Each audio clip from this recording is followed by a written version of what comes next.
ఈ 4-5 విజువల్స్ చాలు మీకు విషయం అర్థమైపోయి ఉంటుంది. శ్వేతనాగుల మెలికలు తిరుగుతూ డిసిప్లైన్డ్గా సాగిపోతోంది గంగాజల యాత్ర. అడవి బాటలో పాదయాత్రగా గోదావరి గమ్యంగా సాగుతోంది.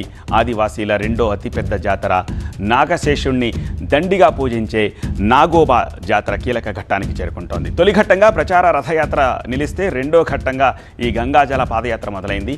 నాగోబా జాతర కోసం నియమ నిష్టలతోటి గంగాజల సేకరణ కోసం అడవి బాటలో గోదావరికి బయలుదేరారు మెస్రం వంశీయులు.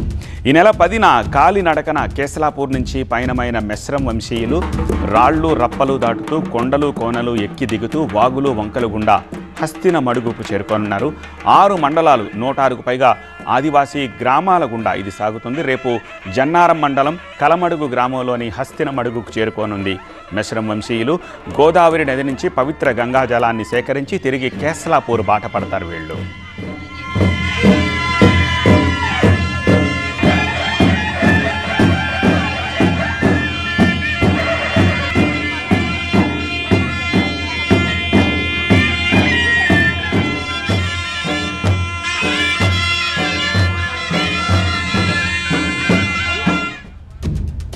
చూసారా ఎంత పద్ధతిగా, కాళ్లకు చెప్పులు లేవు, అంతా వైట్ కలర్ డ్రెస్లే వేసుకున్నారు, తలకి పట్టి కట్టుకున్నారు, ఒక పద్ధతిగా వెళ్తూ ఉన్నారు. ఈ నాగోబా జాతరలో ప్రథమ ఘట్టమైన రథయాత్ర ఇంతకుముందే ఆల్రెడీ జరిగింది.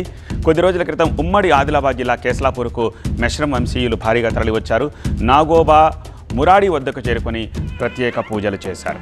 ఆలయ పీఠాధిపతి మెస్రం వెంకట్రావు సమక్షంలో కటోడా మెస్రం కోసిరావు, ప్రధాన్ దాదారావుల ఆధ్వర్యంలో ప్రచార రథాన్ని ప్రారంభించారు. 7 రోజుల పాటు మెస్రం వంశీయులున్న గ్రామాల్లో ప్రచారం చేపట్టారు. ఈ నెల 9న కేసలాపూర్లోని నాగోబా మురాడి వద్దకు తిరిగి చేరుకున్నాక అది ముగిసింది.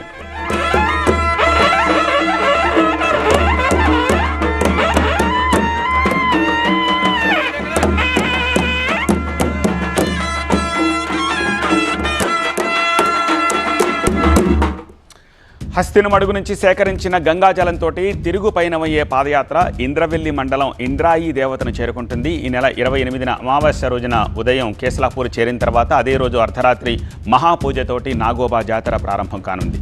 కాలికి పాదరక్షలు ధరించకుండా అత్యంత నియమ నిష్టలతోటి సాగే ఈ గంగాజల పాదయాత్ర ఇంద్రవెల్లిలోని ఇంద్రాదేవి ఆలయానికి చేరుకోనుంది. ఇంద్రాయి దేవత పూజానంతరం సకుటుంబ సపరివార సమేతంగా కేసలాపూర్లోని మర్రి చెట్టు వద్దకు చేరుకుంటారు మెస్రం వంశీయులు. ఈ ఘట్టంతో నాగోబా జాతరకు అంకురార్పణ జరుగుతుంది. ప్రతి ఏడాది పుష్యమాసం మొదట్లో ప్రారంభమయ్యే నాగోబా జాతర వేడుకలు మెస్రం వంశీయులకే కాదు ఆదివాసీ సమాజానికి కీలకమైన పండుగ.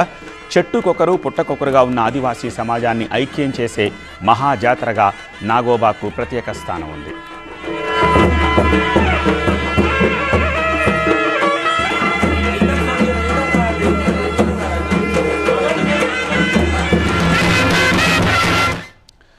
పుష్యమాస అమావాస్య అర్ధరాత్రి వేళ నాగశేషుడికి గంగా జలాభిషేకంతో ఈ జాతర ప్రారంభమవుతుంది. ఆదివాసీల ఆరాధ్య దైవమైన నాగోబా లేదా శేషనారాయణమూర్తి ఆ నిమిషాన పురివిప్పి నాట్యం అవుతాడని గిరిజన మెస్రం వంశీయుల అపార నమ్మకంగా తెలుస్తోంది.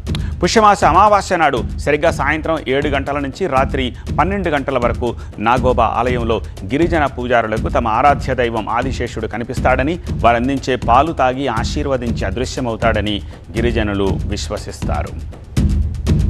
రేపు పొద్దున అంటే 4 గంటలకి మన నరసింహపూర్ నుంచి మేము వెళ్తాం. వెళ్ళినాక గోదావరికి 7-8:30కు మేము అక్కడ గోదావరికి చేరుకుంటున్నాం. మా కళాస్కి కడిగి చేసి దానికి మా దగ్గర శేషాలు ఉంటాయి. అవి శేషాలు ఒక్క జాగాలు కడుకుంటాయి. అంటే ఎట్లా ఇక గోకుల శ్రీకృష్ణ ఎట్లా గోపాలకాలానికి వచ్చేసిండో అట్లానే మా దగ్గర శేషాలు ఉంటాయి. అవి ఒక జాగాలు చేసుకొని దాన్ని అండి నివేదన పెట్టి గోదావరికి నివేదన చూపేసి అక్కడికి వెళ్ళి మన పవిత్రమై అస్తాను మనకు జల్లు నింపుకొని అక్కడికి వెళ్ళి వెళ్తాం.